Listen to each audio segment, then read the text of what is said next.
Mon histoire commence bien avant ce jour fatidique du mariage. Elle commence il y a 32 ans, dans une petite maternité de banlieue, quand j'ai tenu Thomas dans mes bras pour la première fois. Ce petit être fragile, aux cheveux fins comme de la soie, était tout ce que j'avais au monde. Pierre, son père, était déjà distant à l'époque. Ingénieur dans une grande entreprise, il considérait que s'occuper d'un enfant était l'affaire des femmes. Je travaillais alors comme secrétaire dans un cabinet comptable, un emploi modeste mais stable qui me permettait de contribuer aux finances du foyer. Les premières années ont été difficiles. Thomas était un enfant sensible, souvent malade. Je passais mes nuits à son chevet quand il avait de la fièvre, mes week-ends à l'emmener chez le médecin. Pierre rentrait tard, prétextant toujours plus de travail, plus de responsabilités. Le jour de ses 8 ans, Thomas a organisé une petite fête avec ses camarades de classe. J'avais préparé un gâteau au chocolat maison, décoré avec des petites voitures en plastique qu'il adorait. Pierre avait promis d'être là à 16 heures. À 18 heures, il n'était toujours pas rentré. « Où est papa ?» me demandait Thomas, les yeux brillants de larmes retenues. J'ai inventé une excuse, comme toujours. Un contrat important, une réunion urgente. Mais au fond de moi, je savais que quelque chose avait changé. Ce soir-là, après avoir couché Thomas, Pierre est enfin rentré. Il portait un costume neuf, sentait un parfum que je ne connaissais pas. « Françoise, il faut qu'on parle. » Ces mots que toute femme redoute d'entendre. Il m'a annoncé qu'il avait rencontré quelqu'un d'autre, Sylvie, une jeune architecte de 25 ans. Il partait. Il voulait de refaire sa vie, retrouver sa jeunesse. « Et Thomas ?» ai-je demandé, la voix tremblante. « Tu t'en occupes très bien toute seule. Tu n'as pas besoin de moi. » Il est parti le lendemain matin, pendant que Thomas était à l'école. Il n'a laissé qu'un chèque de 5000 francs et une lettre d'adieu pour son fils. Une lettre que je n'ai jamais eu le courage de donner à Thomas. Je lui ai dit que papa était parti travailler très loin, qu'il reviendrait quand il pourrait. Thomas a attendu son retour pendant des mois. Chaque soir, il regardait par la fenêtre, guettant la voiture de son père. Peu à peu, l'espoir s'est éteint dans ses yeux d'enfant. J'ai dû tout réapprendre. Gérer seul un foyer, élever un enfant qui ne comprenait pas pourquoi son père l'avait abandonné, et trouver un équilibre entre mes responsabilités de mère et mes ambitions professionnelles. J'ai commencé par demander une augmentation à mon patron, Monsieur Leroux. J'avais travaillé 5 ans dans son cabinet, j'étais ponctuel, efficace, et je connaissais tous les dossiers par cœur. « Françoise, vous êtes une excellente employée, mais vous comprenez bien que votre situation familiale peut poser problème. Un enfant seul à la maison, les absences pour les rendez-vous médicaux. » J'ai serré les dents. « Monsieur Leroux, je n'ai jamais manqué une journée de travail sans prévenir. Mon fils n'a jamais été un obstacle à mon travail. Il m'a accordé une augmentation de 200 francs par mois. Ce n'était pas suffisant. J'ai pris un deuxième emploi, le soir, dans une librairie du quartier. De 18h à 22h, après avoir récupéré Thomas à l'école, fait ses devoirs avec lui, et préparé le dîner. Thomas s'est adapté à cette nouvelle routine. Il était mature pour son âge, responsable. Il faisait ses devoirs seul, regardait la télévision en m'attendant, et ne se plaignait jamais. Parfois, quand je rentrais de la librairie, je le trouvais endormi sur le canapé, un livre à la main. « Maman, quand est-ce que tu vas pouvoir rester avec moi le soir ?» me demandait-il parfois. « Bientôt, mon chéri. Maman travaille pour nous, pour qu'on puisse avoir une belle vie tous les deux. » J'ai tenu cette promesse pendant 10 ans. 10 ans de sacrifices, de nuits courtes, de week-ends consacrés aux tâches ménagères et aux devoirs. Mais j'ai réussi.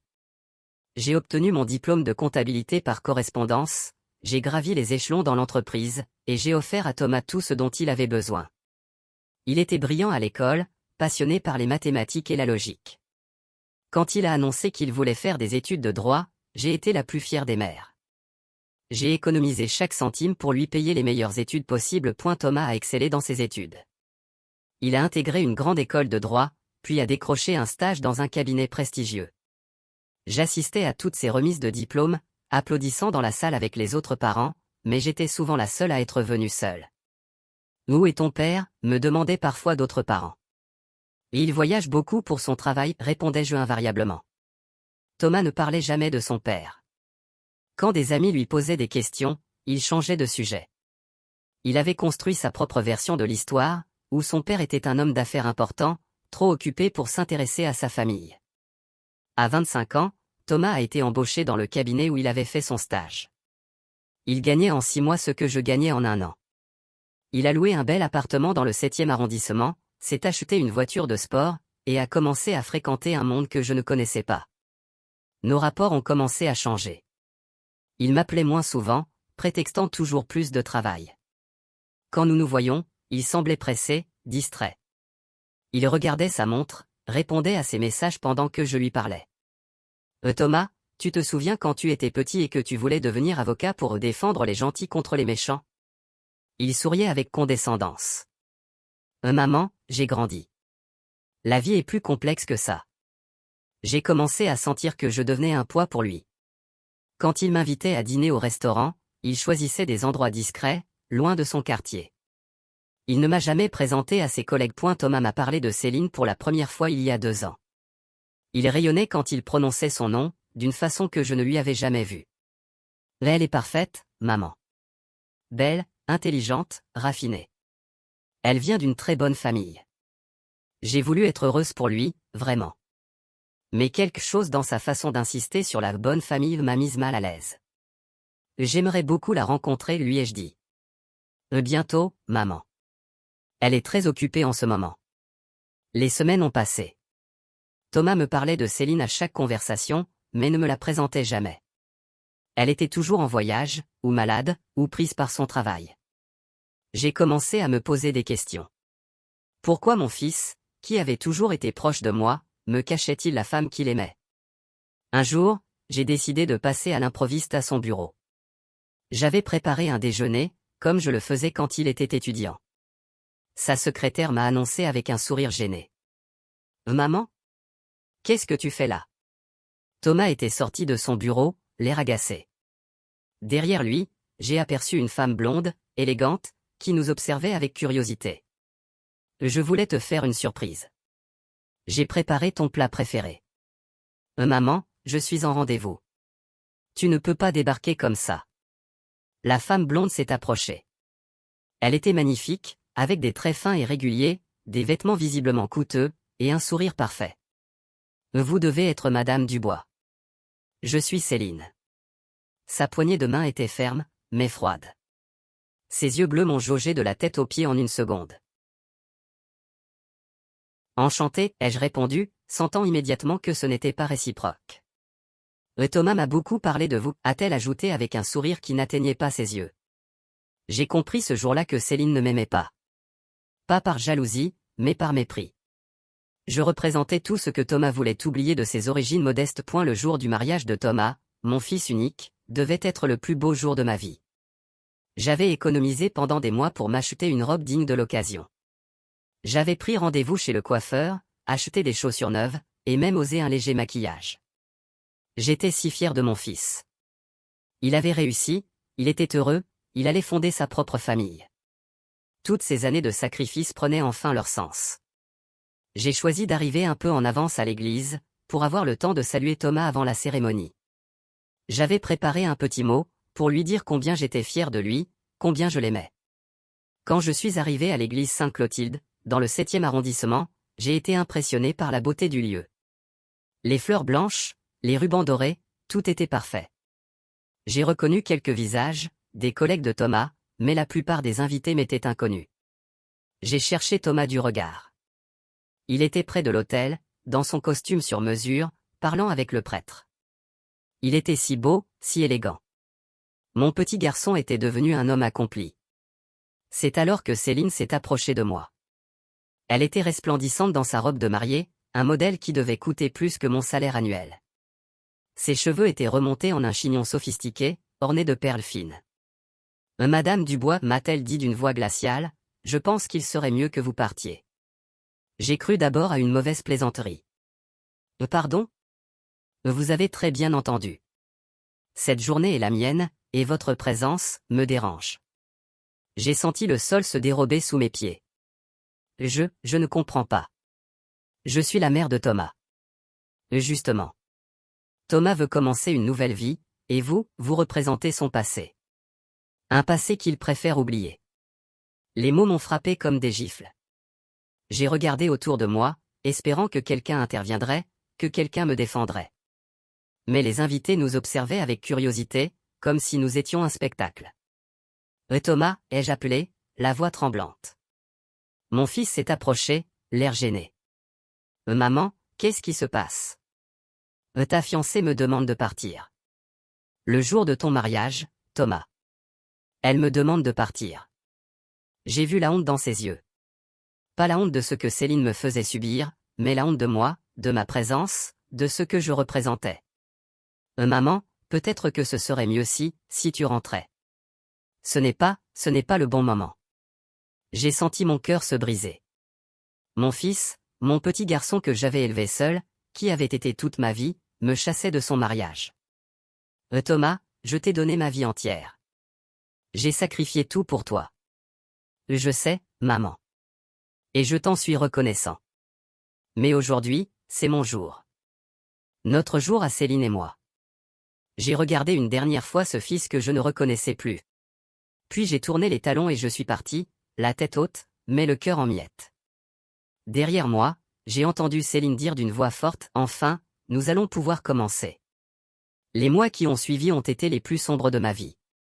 Thomas ne m'a pas appelé une seule fois. Pas même un message pour mon anniversaire, le 15 octobre. J'étais devenue une étrangère pour mon propre fils. J'ai sombré dans une profonde dépression.